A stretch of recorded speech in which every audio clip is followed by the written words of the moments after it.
Bentornati qui su Aggiornamento con le previsioni meteo. Stiamo per vivere un inizio di settembre contraddistinto dal passaggio della perturbazione numero 1, che quindi tra lunedì e martedì porterà rovesci e temporali anche forti, dapprima sulle regioni nord-occidentali, spingendosi poi anche sul comparto tirrenico, sull'Appennino centrale e sul Triveneto e Friuli. Andiamo a vedere soprattutto quali saranno le aree più soggette agli accumuli previsti e le aree quindi più interessate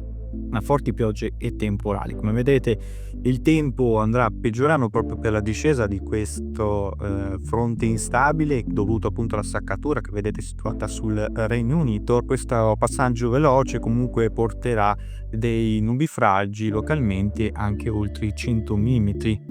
soprattutto sui settori come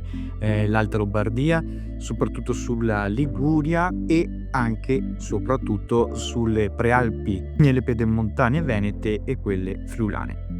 Queste le aree più soggette attualmente, con il passaggio nella giornata di lunedì a un aumento delle nubi con il nord-ovest che vedrà il rischio di rovesci e temporali già al mattino sulle Alpi, poi nel pomeriggio sviluppo di intensi temporali dovuti anche a grandinate medie dimensioni anche fino a 6 cm di diametro, con lo sviluppo di un sistema convettivo a mesoscala in QLCS, accompagnato quindi da più temporali di forte intensità che localmente potranno anche presentarsi supercellulari, quindi il rischio quindi di grandinate anche fino a medie dimensioni con locali nubifragi, soprattutto come vedete su queste aree, nelle aree in rosso. Poi entro la serata e la nottata si estenderanno poi i fenomeni a carattere multicellulare fino al Veneto occidentale, per poi peggiorare nella nottata successiva anche su tutto il resto delle medio-alte pianure venete, fino a raggiungere poi quelle friulane. Un ritorno del brutto tempo che sarà molto più intenso a partire dalla giornata di martedì.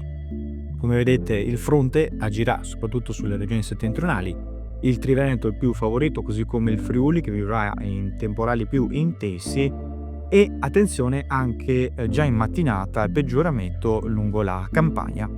e sulle zone ovviamente quindi del medio basso Adriatico, poi sull'Appennino, compreso anche l'Abruzzo e l'Umbria in particolare, per temporali pomeridiani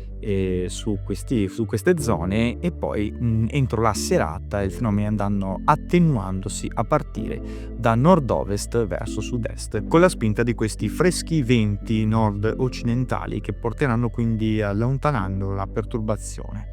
Le condizioni lasciano poi nella giornata di mercoledì a un recupero del campo anticiclonico che sarà più evidente appunto a partire da sud-ovest, con l'espansione quindi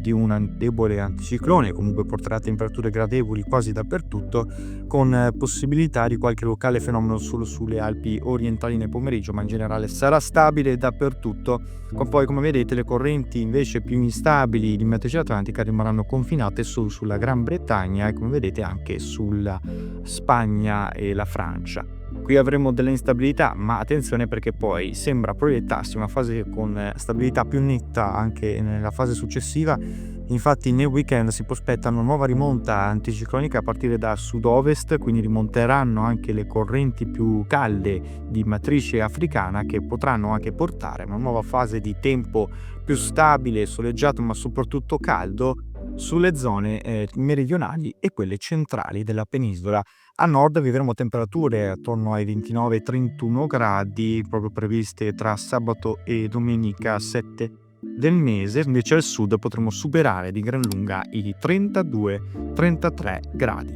con afa comunque moderata senza eccessi. Per maggiori informazioni comunque vi invito a seguire i prossimi aggiornamenti meteo.